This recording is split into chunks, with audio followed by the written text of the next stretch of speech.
સમાચારોમાં સૌથી પહેલા વાત કરીએ વાપીમાં વરસાદને લઈ પાણી ભરાવાની શરૂઆત થઈ છે। વાપીના નૂતનનગર જકાતનાકા પાસે પાણી ભરાઈ ગયા।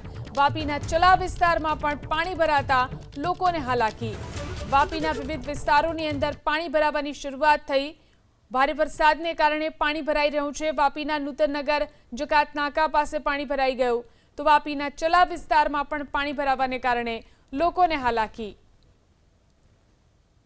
વાપીના વિવિધ વિસ્તારો કે જ્યાં પાણી ભરાવાની શરૂઆત થઈ છે, જે રીતે ભારે વરસાદ દક્ષિણ ગુજરાતમાં વિવિધ વિસ્તારોમાં વરસી રહ્યો છે। અનેક વિસ્તારમાં વાપીમાં પણ પાણી ભરાઈ રહ્યા છે।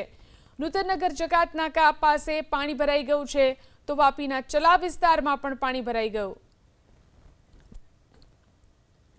યાત્રાધામ અંબાજીમાં ધોધમાર વરસાદ। અંબાજી અને આસપાસના વિસ્તારમાં વરસાદ। અંબાજીમાં વરસાદને લઈ માર્ગો ઉપરથી પાણી વહેતા થયા। અંબાજી ખેડ બ્રહ્માને જોડતો રસ્તો પાણીમાં ગરકાવ થયો। માર્ગો ઉપર નદીની જેમ પાણી વહેતા થયા। વધુ જાણકારી મેળવી અમારા સંવાદદાતા રતન ફોન લાઈનથી જોડાયા છે। રતન, કેટલો વરસાદ અંબાજીમાં અને શું સ્થિતિ? બિલકુલ, જે અંબાજીની વાત કરીએ તો દાતા વિસ્તારના જે અંબાજી જે અરાવલી ડુંગરની અંદર જે વરસાદની અંદર સવારથી જે વાદળછાયા વાતાવરણ હતું તેને લઈને અત્યારે ધોધમાર વરસાદ પડી રહ્યો છે। ત્યારે જે અંબાજીથી ખેડ બ્રહ્મા જતો માર્ગ રોડ ઉપર ઘૂંટણ સમાન પાણી ભરાયું છે। ત્યાં વાહન ચાલકોને બી મુશ્કેલી પડી રહી છે। ત્યાંથી આવતા જતા જે યાત્રાળુ છે એમને બી અવર જવર કરવા માટે ભારે મુશ્કેલી પડી છે। અત્યારે જે કોરિડોરનું કામ શરૂ થવાથી ત્યાં ઠેર ઠેર કામગીરી શરૂ હોવાથી ત્યાં ઠેર ઠેર જગ્યા જે ખાડાઓ છે ત્યાં પાણી ભરાયા છે। તેને લઈને જે અંબાજીવાસીઓને જે આ વરસાદ જે ધોધમાર વરસાદ પડવાથી ભારે મુશ્કેલી પડી રહી છે। જી આભાર તમામ જાણકારી આપવા માટે। તો છોટાઉદેપુરના કવાંટમાં ધોધમાર વરસાદ। લાંબા વિરામ બાદ કવાંટ પંથકમાં ધોધમાર વરસાદ વરસ્યો। વરસાદને કારણે માર્ગો ઉપર પાણી વહેતા થયા। કવાંટ તાલુકાના ગામોમાં પણ વરસાદ વરસ્યો। લાંબા વિરામ બાદ ફરી એકવાર કવાંટ પંથકની અંદર વરસાદ વરસી રહ્યો છે। ધોધમાર વરસાદ। અહીં વરસાદને કારણે માર્ગો ઉપર પાણી વહેતા થયા। કવાંટ તાલુકાના ગામોમાં વરસાદ વરસી રહ્યો છે। તો એક લાંબા વિરામ બાદ ફરી એકવાર કવાંટ પંથકની અંદર વરસાદ। કવાંટમાં અને તેની આસપાસના ગ્રામ્ય વિસ્તારની અંદર વરસાદ વરસી રહ્યો છે। તો ભારે વરસાદને કારણે મુંબઈ નજીક પાલઘર ટ્રેક ઉપર પાણી ભરાઈ ગયા। પાલઘર રેલવે ટ્રેક ઉપર પાણી ભરાતા રેલ વ્યવહાર ખોરવાયો। અનેક ટ્રેનોને વલસાડ, વાપી અને નવસારીથી પરત મોકલવામાં આવી। વલસાડ એસટી ડિવિઝને મુંબઈ જવા માટે વિશેષ બસો દોડાવી। વલસાડ રેલવે સ્ટેશન પર હેલ્પલાઇન શરૂ કરવામાં આવી। સાંસદ ધવલ પટેલે મુસાફરો માટે બસની વ્યવસ્થા કરી। રેલવે સ્ટેશન પર ફસાયેલા મુસાફરો માટે ફૂડ પેકેટની પણ વ્યવસ્થા કરવામાં આવી। મુસાફરોની વહારે આવ્યા સાંસદ ધવલ પટેલ। વલસાડના વાપીમાં ધોધમાર વરસાદ। ભારે વરસાદથી રસ્તા પર પાણી ભરાયા। વાપીના ચલા વિસ્તારમાં પાણી ભરાઈ ગયા। રસ્તા પર પાણી ભરાતા વાહન ચાલકો પરેશાન। વાપીમાં ધોધમાર વરસાદ। ભારે વરસાદને કારણે રસ્તા પર પાણી ભરાઈ ગયા। વાપીના ચલા વિસ્તારમાં પાણી ભરાઈ ગયા છે। રસ્તા પર પાણી ભરાઈ જવાને કારણે વાહન ચાલકો પરેશાન થઈ રહ્યા છે। વાપીના ચલા વિસ્તારના આ દ્રશ્યો છે કે જ્યાં બજારોની અંદર મુખ્ય રસ્તા ઉપર આ રીતે પાણી ભરાઈ ગયા છે। આ પાણીની વચ્ચેથી વાહન ચાલકોને પસાર થવામાં ખૂબ જ મુશ્કેલીનો સામનો કરવો પડી રહ્યો છે। વધુ જાણકારી મેળવી અમારા સંવાદદાતા બ્રિજેશ શાહ આપણી સાથે જોડાયા છે। જે બ્રિજેશ, વાપીમાં કેટલો વરસાદ થયો છે અને પાણી ભરાવાની કેટલી સમસ્યા?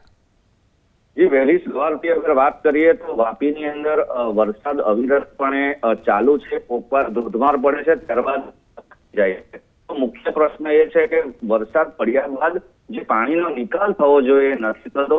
વાપીના ચલા વિસ્તારની વાત કરીએ, નૂતન નગર વિસ્તારની વાત કરીએ, જકાતનાકા પાસે આવેલ વિસ્તારની વાત કરીએ તો આ જગ્યા ઉપર પાણી ભરાઈ જતા ત્યાંથી આવતા જતા લોકોને ખૂબ જ પરેશાની અનુભવી પડી હતી। આ ઇઝીલી સોર્ટ આઉટ થઈ શકે એવું એક ત્યાંનો પ્રોબ્લેમ છે, પરંતુ જે પ્રી મોન્સૂનની કામગીરી છે એને લઈને ઘણા પ્રશ્નો ઉપસ્થિત થયા છે। ભારે વરસાદ સવારે પડ્યો હતો, પરંતુ પાણી નિકાલ યોગ્ય રીતે ન થતા આ ચલા વિસ્તાર ખૂબ જ પોશ વિસ્તાર છે વાપીનો। લગભગ તમામ ઇન્ડસ્ટ્રીયલિસ્ટ આ વિસ્તારમાં રહેતા હોય છે, પરંતુ તેઓએ પણ પોતાને જીઆઈડીસી જવા પહેલા આ જ પાણીમાંથી પસાર થવું પડ્યું હતું। સ્ટેશન જવા માટે પણ આ વિસ્તારનો ઉપયોગ થતો હોય છે.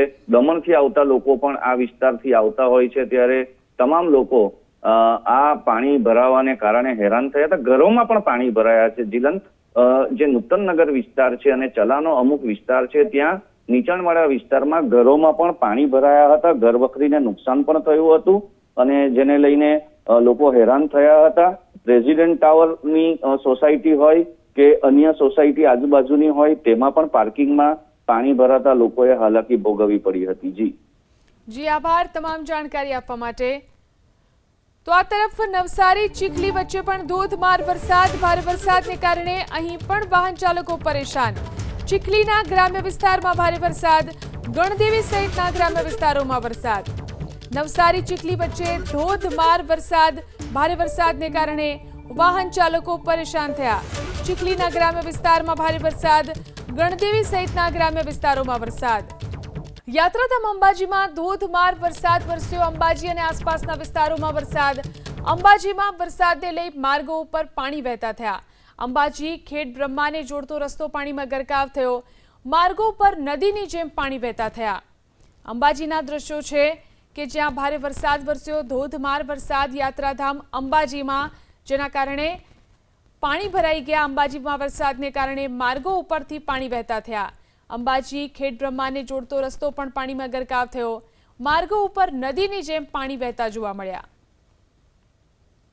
તો દ્રશ્યો છે અંબાજીના, જોઈ શકાય છે જે રીતે અહીં ભારે વરસાદ વરસ્યો છે અને ભારે વરસાદ બાદ રસ્તા પર પાણી જ પાણી જોવા મળી રહ્યું છે.